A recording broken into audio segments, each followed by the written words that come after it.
गुनाह के मतलाशी को ये दुनिया गुनाह दिखाती है, नेकी के मतलाशी को ये दुनिया नेकी दिखाती है। आज का टॉपिक भी बड़ा अहम है कि ये निगाह क्या है, आंख का पर्दा क्या है।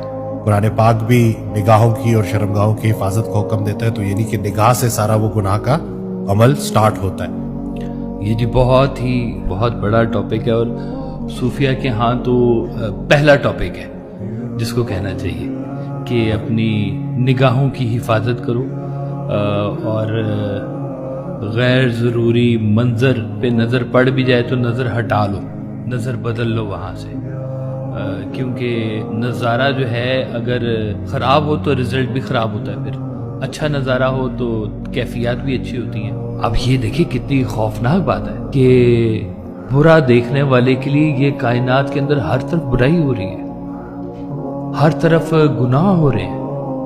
गुनाह के कितनी अजीब सी बात है कि गुनाह के मतलाशी को ये दुनिया गुनाह दिखाती है, नेकी के मतलाशी को ये दुनिया नेकी दिखाती है। इसी शहर में इससे बड़ा इंसाफ क्या होगा? आप इसी शहर में चले जाएं तो लगेगा सारे मस्जिदों में ही बैठे हुए हैं या अल्लाह का नाम ही लेते फिर रहे हैं, और यहीं से निकल जाएं तो देखें तो कहेंगे सारी दुनिया ये गलती कर रही है, सारी दुनिया झूठी बोल रही है।